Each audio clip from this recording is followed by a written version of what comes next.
Hey friends, welcome back to the Neuro Tribe. I am so grateful to have all of you here. Something that we have been talking a lot about in the Neuro Tribe is different ways of communication. And it's really quite beautiful to have this space where you can feel seen and heard and valued and not judged and just safe to talk about all of the things.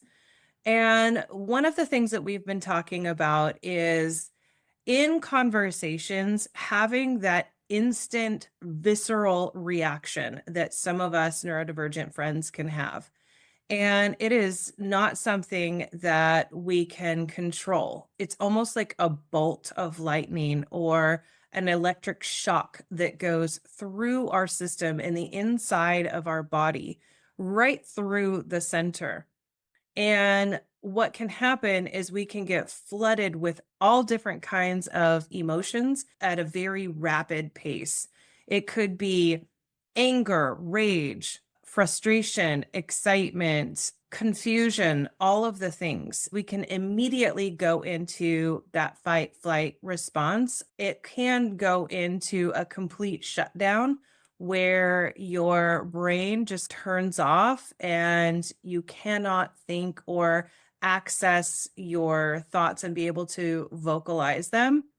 I have had always, as far back as I can remember, in certain conversations, I will have this visceral response in my body. The response is very intense. It feels as if there's lightning or a shock going up my central nervous system. And it's so strong and it feels so potent. What also happens is for a short time afterward, it's like thoughts are really hard to come by. So the visceral response happens, and then my mind shuts off. Of course, growing up as a kid, I did not understand this at all. And even in my young adulthood, I did not know what this was or what it was caused by. There were all different kinds of hypotheses. Maybe it's a trauma response, maybe it is anxiety, who knows, right? There is the other aspect of I knew that I was hypermobile, but I didn't know what that meant. And one of my coaches in the membership, the Neuro Tribe, Paula, shout out, we had a conversation this week and she was explaining to me that people that are hypermobile have a tendency to feel things stronger. They also have heightened awareness of their fight or flight response. So the baseline of the fight or flight response is a lot higher than other people.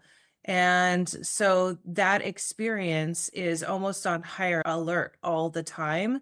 And it can make a person that is hypermobile, hyper vigilant. I think what happens is a lot of us are trying to learn to control it.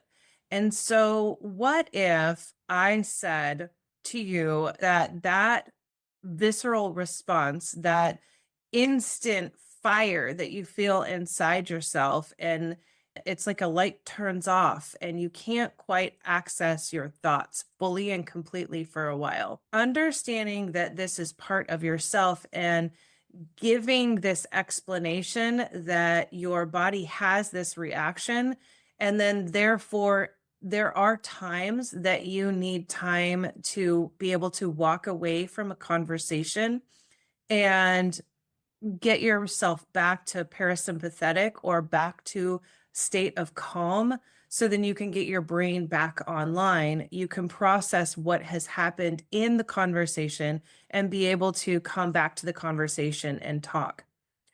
There is a lot of power in the ability to be able to pause.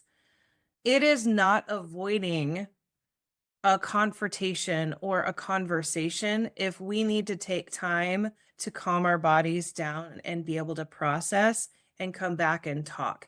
This is actually something that's completely necessary.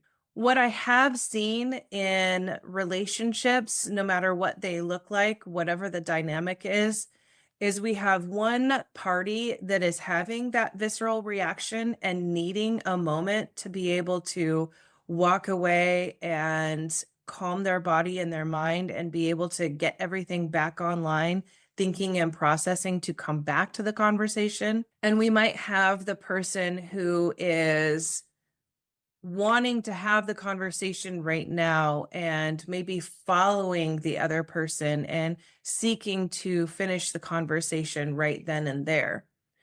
And that is where healthy advocacy can come up in a relationship of I have this experience and I can't explain to you when it's gonna happen, how it's gonna happen, or how often it's going to happen, but it does happen to me sometimes, and I get this feeling inside my body, and that feeling is a very uncomfortable feeling. It usually also floods me with a lot of emotions all at the same time.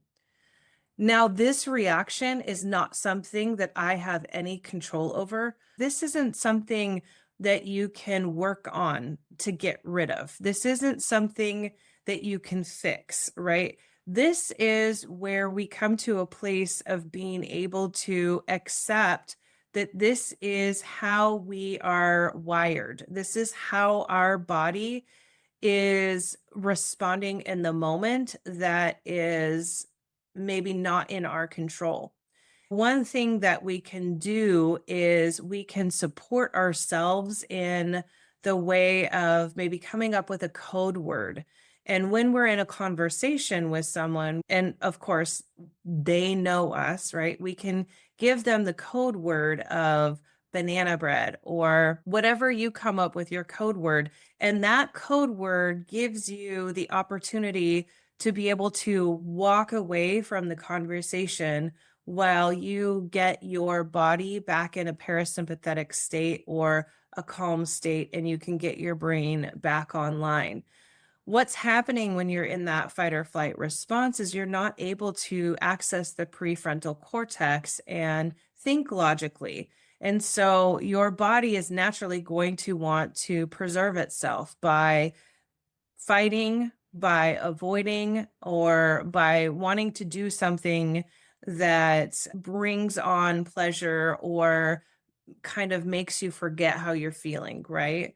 Loving yourself through that and realizing that you don't have control over that response in your body and teaching your mind and your body to be able to give yourself a break at that time and giving yourself the ability to healthy advocate for those who do know you and know this about you by coming up with a code word or maybe a body language that allows you to be able to go and spend some time by yourself for a little while and be able to calm down, process, and reapproach the conversation in a calm state can be a very powerful tool. Me walking away in that time is not trying to avoid you. It is not trying to withhold from you. It is me realizing that I am needing to take care of my physical body and my mental and emotional body so then I can come back and be able to connect with you. These types of conversations, whether it's with kids or a spouse or someone at work or a friend, can be such a powerful tool to be able to help other people understand where you are coming from and also help you take care of yourself in those moments and love on yourself. If you would like to have conversations like this and so many more, very loving, very non judgmental, accepting, inclusive, neuro-friendly conversations in a neurofirming practice, I would absolutely love if you join the Neuro Tribe. Please click the link below. We'll see you in there. Take care. Bye-bye.